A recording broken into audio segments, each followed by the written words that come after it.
তো স্বাগত জানাচ্ছি আর একটা ভিডিওতে।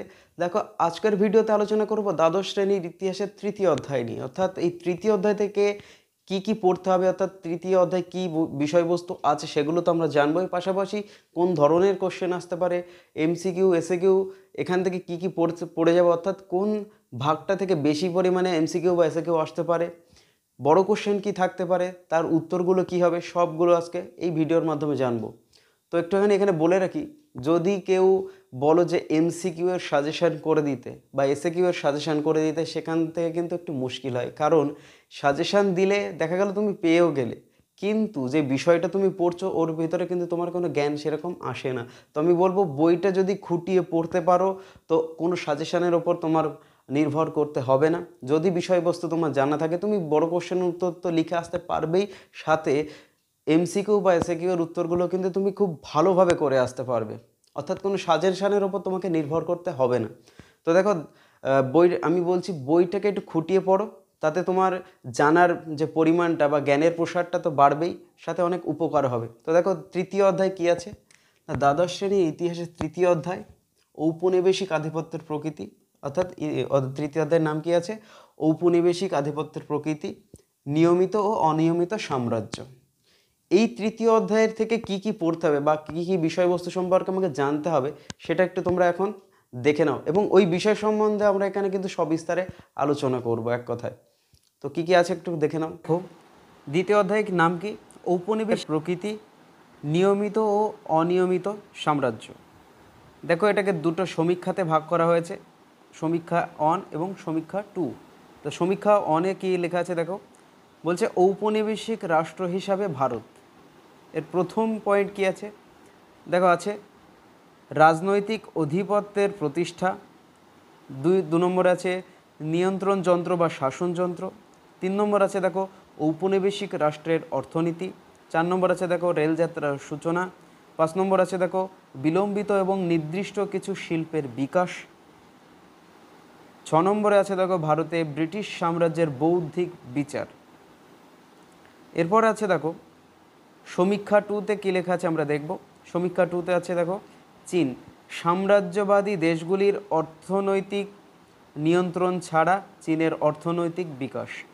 প্রথম পয়েন্ট কী আছে দেখো, লেখা আছে ভারত অর্থনৈতিক শোষণের মাধ্যমে আধিপত্য প্রতিষ্ঠা। আর 2 নম্বর পয়েন্টে আছে দেখো ভারত ও চীনের অভিজ্ঞতার একটি তুলনামূলক আলোচনা। তো এগুলোর মধ্যেই আমাদেরকে পড়তে হবে এবং এগুলোর মধ্যেই শর্ট কোশ্চেন ব্রড কোশ্চেন চলে আসবে। তো দেখো, এই বিষয়ে বিস্তারিতভাবে আলোচনা করা হচ্ছে। তো এবার দেখো, তোমাদের প্রথম পার্টের অর্থাৎ রাজনৈতিক আধিপত্যের প্রতিষ্ঠা, এখান থেকে কি কি পয়েন্ট পড়তে হবে। অর্থাৎ দেখো, প্রথম যে পয়েন্টটা হলো বাংলায় ইস্ট ইন্ডিয়া কোম্পানির ক্ষমতা বৃদ্ধি।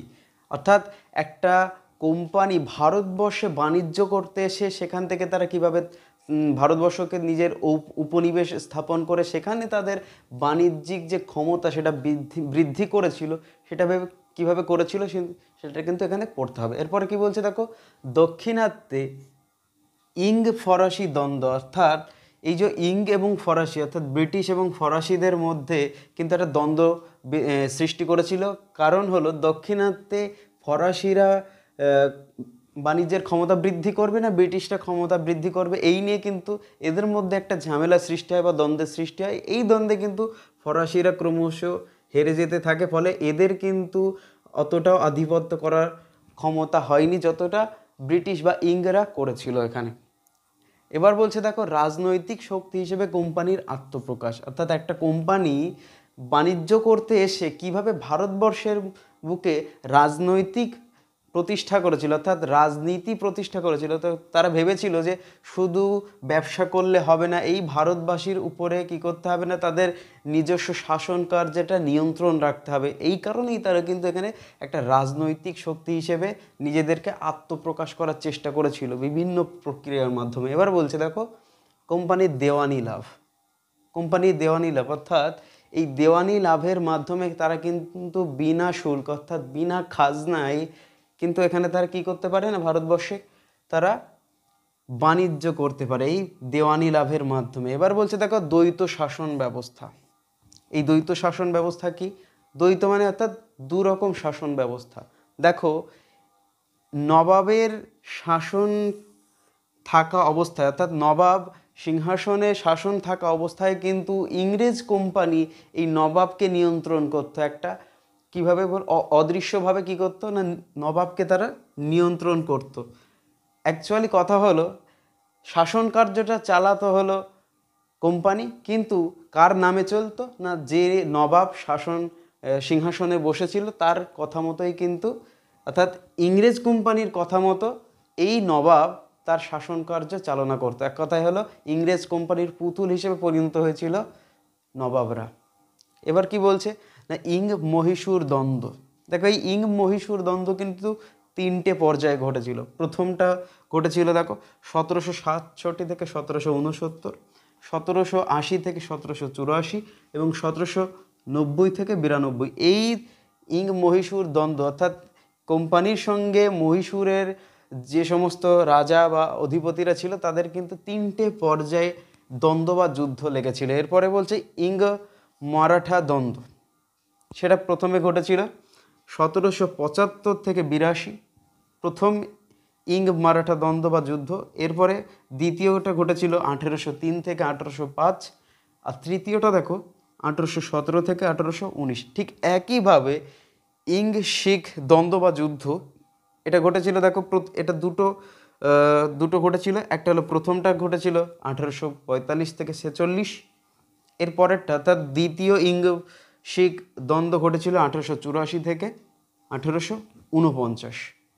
তো এরপর দেখো 2 নম্বর পয়েন্টে কী ছিল না, নিয়ন্ত্রণ যন্ত্র বা শাসন যন্ত্র। এই নিয়ন্ত্রণ যন্ত্র বা শাসন যন্ত্র থেকে কী কী পড়তে হবে আমাকে? 1 নম্বর হলো আইন ব্যবস্থা বা আইনি ব্যবস্থা। অর্থাৎ দেখো ব্রিটিশ ইস্ট ইন্ডিয়া কোম্পানি যখন ভারতের রাজনীতিতে প্রবেশ করে ভারতকে শাসন করার স্বপ্ন দেখছে, তখন তারা এই একটা আইন ব্যবস্থার মাধ্যমে কিন্তু তারা শাসন ব্যবস্থাটাকে পরিচালনা করার একটা উদ্দেশ্য গ্রহণ করে। কীরকম না, ব্রিটিশদের যে আইন ব্যবস্থা ছিল সেই একই আইন ব্যবস্থা দ্বারা কিন্তু তারা ভারতবর্ষকে পরিচালনা করার একটা পরিকল্পনা করে। এরপর বলছে আমলাতন্ত্র, অর্থাৎ আইন ব্যবস্থা পরিচালনা করার জন্য কিন্তু আমলাতন্ত্রের উদ্ভব হয়। তো এই আমলাতন্ত্র কি কাজে ব্যবহার করা হয়? দেখো আমাদের এখন যারা জানি আইএএস আইপিএস এদেরকে কিন্তু আমলা বলা হয়, অর্থাৎ এরা দেশের আইন শৃঙ্খলা বা দেশকে চালানোর কাজে এরা কিন্তু পরামর্শ দান করে থাকে। এই আমলাতন্ত্রের জনক বলা হয় লর্ড কর্নওয়ালিসকে। এবার বলছে পুলিশি ব্যবস্থা, অর্থাৎ দেশের শাসন কার্য করতে গেলে তাদের অভ্যন্তরীণ যে গণ্ডগোল ঝামেলা বা বিরোধ যেগুলো ঘটে সেগুলোর জন্য কিন্তু পুলিশি ব্যবস্থা ছিল। অর্থাৎ বিভিন্ন রকম যে সমস্ত দ্বন্দ্ব বা যুদ্ধ যেগুলো হতো সেখানে কিন্তু তারা পুলিশি ব্যবস্থা অর্থাৎ শাসন কার্য নিয়ন্ত্রণ, অর্থাৎ দেশের মধ্যে একটা সুনিয়ন্ত্রিত শাসন ব্যবস্থা চালনা করার জন্য কিন্তু পুলিশি ব্যবস্থার প্রবর্তন করেন। এবার বলছে সেনাবাহিনী। এই সেনাবাহিনীর দ্বারা ব্রিটিশ ইস্ট ইন্ডিয়া কোম্পানি কিন্তু তারা কি করেন না, বিভিন্ন যুদ্ধে যাওয়ার সময় তারা কিন্তু একটা সেনাবাহিনী প্রস্তুত করেন যাতে ওই নির্দিষ্ট যুদ্ধে তারা জয়লাভ করতে পারে। এক্ষেত্রে তারা কি করেন না, সেনাবাহিনী প্রচলন করে। এবার দেখো 3 নম্বর কী ছিল না, ঔপনিবেশিক রাষ্ট্রের অর্থনীতি। এই ঔপনিবেশিক রাষ্ট্রের অর্থনীতিটা ঠিক কিসের উপর নির্ভর ছিল বা এখান থেকে কি কি পড়তে হবে? দেখো রাজস্ব ব্যবস্থা, অর্থাৎ ব্রিটিশ ইস্ট ইন্ডিয়া কোম্পানি ভারতে রাজত্ব করাকালীন বিভিন্ন অর্থনৈতিক রাজস্ব ব্যবস্থা কিন্তু এখানে চাপায়। যেরকম আমরা জানি যে 1 শালা বন্দোবস্ত, 5 শালা, 10 শালা, রায়তরি ভূমি রাজস্ব বন্দোবস্ত, এই সমস্ত যেসব ভূমি রাজস্ব বা 1 শালা, 10 শালা, 5 শালা আছে সেগুলো কিন্তু এর মধ্যে আছে, তোমাদের কিন্তু এগুলো পড়তে হবে। এবার বলছে বাণিজ্য। ব্রিটিশ ইস্ট ইন্ডিয়া কোম্পানি সেই কি করেছিল না, ব্রিটিশ থেকে এসে ভারতবর্ষের বুকে যে কিভাবে বাণিজ্য প্রতিষ্ঠা করেছিল, তারা এই বাণিজ্য করতে আসাকালীন কিভাবে দেওয়ানি লাভ করেছিল, এই সমস্ত বিষয় কিন্তু এই বাণিজ্যের মধ্যে তোমাদেরকে পড়তে হবে। আর বলছে অবশিল্পায়ন, অর্থাৎ ব্রিটিশরা ভারতের বাজারে তাদের জিনিসপত্র এনে বিক্রি করার উদ্দেশ্য এসেছিল, অর্থাৎ তাদের দেশের শিল্পটাকে প্রসার করার জন্য ভারতীয় যে উপনিবেশ স্থাপন করেছিল, এই উপনিবেশের অর্থাৎ ভারতীয়দের যে শিল্প ছিল এই শিল্প ধ্বংস হয়েছিল কাদের জন্য? না ব্রিটিশদের এর যেসব শিল্প ছিল সেই সমস্ত শিল্পের কারণে ভারতীয় অর্থাৎ দেশীয় শিল্পের কিন্তু অনেক ক্ষতি হয়েছিল, সেটাই মূলত এখানে অবশিল্পায়ন।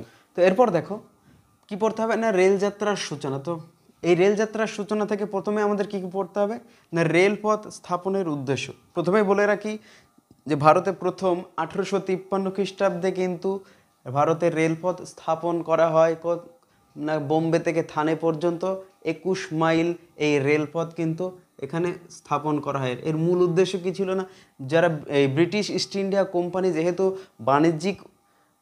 বাণিজ্য করার উদ্দেশ্যে ভারতবর্ষে এসেছিল, তা রেলপথ স্থাপনের মূল উদ্দেশ্য ছিল যাতে তারা বাণিজ্যটাকে আরও সম্প্রসারণ করতে পারে। তার কারণ হলো দেখা গেল বিভিন্ন কাঁচামাল দরকার, এক জায়গা থেকে অন্য জায়গায় নিয়ে যাওয়ার দরকার, সেই কাঁচামালগুলো কীভাবে সহজে বা কম খরচে নিয়ে যাওয়া যায়, অর্থাৎ যে সমস্ত পণ্য উৎপন্ন হবে সেগুলো বিভিন্ন বাজারে পৌঁছে দেওয়া, এই সমস্ত কারণে কিন্তু রেল বা এই সমস্ত উদ্দেশ্যে কিন্তু রেলপথ স্থাপন করা হয়। এবার বলছে রেলপথের সম্প্রসারণ, উত্তরোত্তর যত বাণিজ্য বৃদ্ধি পেতে থাকে ততই কিন্তু রেলপথের সম্প্রসারণ হতে থাকে।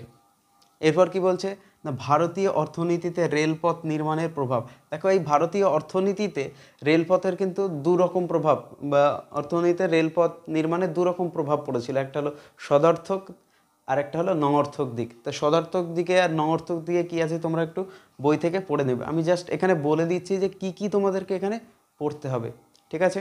এরপর দেখো আমাদেরকে কি বলছে যে বিলম্বিত এবং নির্দিষ্ট কিছু শিল্পের বিকাশ। এইখান থেকে আমাদেরকে দুটো জিনিস পড়তে হবে। দেখো প্রথমটা হলো ইউরোপীয়দের বা ইউরোপীয় শিল্পোদ্যোগ, আর দ্বিতীয়ত হলো ভারতীয় শিল্পোদ্যোগ।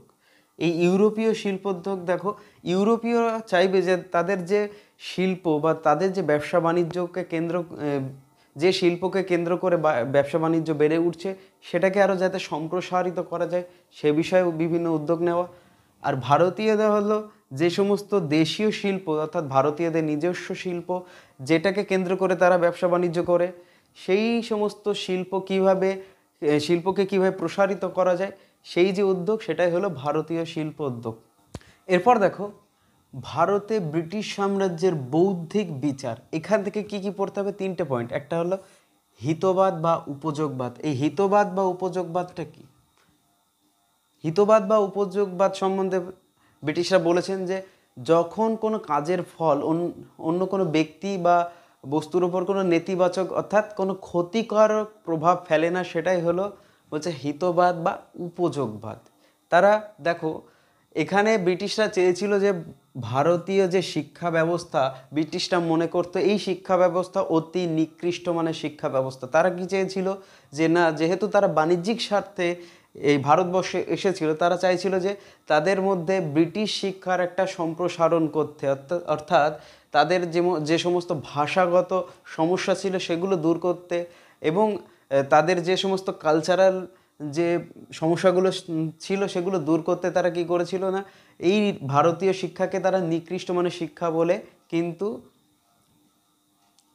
স্বীকৃতি দেয় এবং এই শিক্ষাকে দূর করার জন্য কিন্তু তারা বিভিন্ন রকমের পদক্ষেপ নেয় যাতে করে ব্রিটিশরা ভারতীয় উপনিবেশে তাদের যে সমস্ত সাংস্কৃতিক শিক্ষা এই সমস্তগুলো ভারতীয়দের মধ্যে কিন্তু তারা প্রচার করতে পারে। এবার বলছে জেমস মিল, ইনি হলেন একজন স্কটিশ এবং এই জেমস মিল ইনি একাধারে যেমন ঐতিহাসিক যে রাজনীতিবিদ ঠিক সেরকমভাবে তিনি একজন দার্শনিকও বটে। এই প্রসঙ্গে একটু বলে রাখি জেমস মিলের পুত্র কিন্তু জন স্টুয়ার্ট মিল, দুজনেই কিন্তু দার্শনিক। এই জেমস মিলও কী করেছিল না ভারতীয় শিক্ষা ব্যবস্থাকে নিকৃষ্ট মানের বলে ভারতীয় উপজাতিকে অসভ্য বলে কিন্তু তিনি অভিহিত করেছিলেন।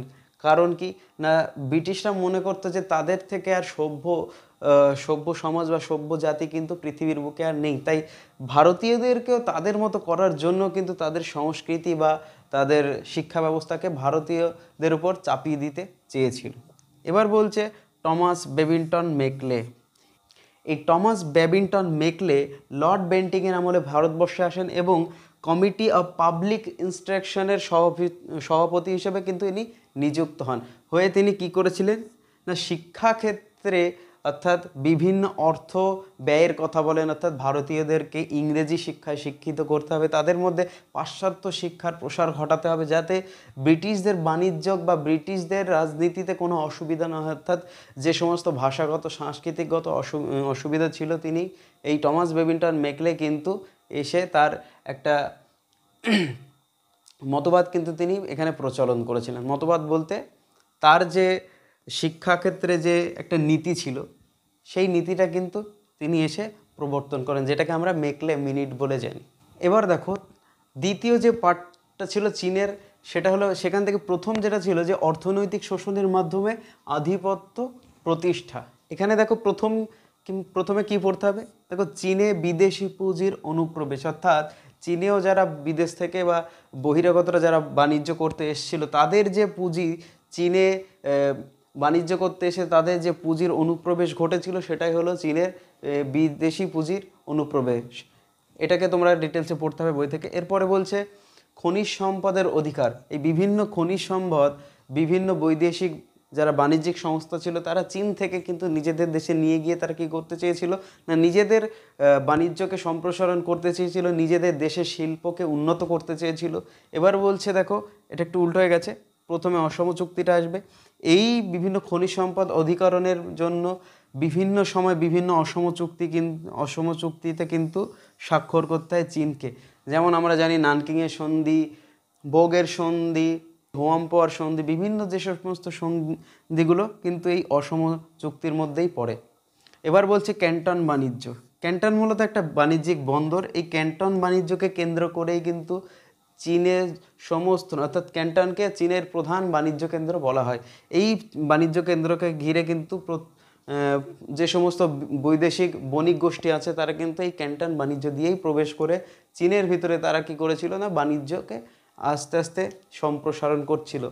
আর সবার শেষে দেখো কি আছে না, ভারত ও চীনের অভিজ্ঞতার একটি তুলনামূলক আলোচনা। এখান থেকে কি কি পড়তে হবে না, ভারত ও চীনের অভিজ্ঞতার সাদৃশ্য আর ভারত ও চীনের অভিজ্ঞতার বহিঃসাদৃশ্য, অর্থাৎ বাণিজ্য করতে আসা বিভিন্ন কোম্পানির ক্ষেত্রে কি কি সাদৃশ্যতা তারা ভারত ও চীনের মধ্যে অনুসরণ করেছিল এবং কি কি বৈসাদৃশ্য অনুসরণ করেছিল, সে বিষয়ে কিন্তু এখানে পড়তে হবে। তো বড় কোশ্চেন সহ উত্তর তোমরা কিন্তু পরের ভিডিওতে পেয়ে যাবে এবং সেখানে সবিস্তারে এই বড় কোশ্চেনের উত্তরগুলো আলোচনা করা হবে। তো এর আগে দেখো শর্ট কোশ্চেনের ভিডিও আমি করেছিলাম, তার লিঙ্ক আমি ডেসক্রিপশন বক্সে দিয়ে দেবো। তো সবাইকে ধন্যবাদ, ততক্ষণে সবাই ভালো থাকো, পরের ভিডিওর জন্য অবশ্যই অপেক্ষা করো।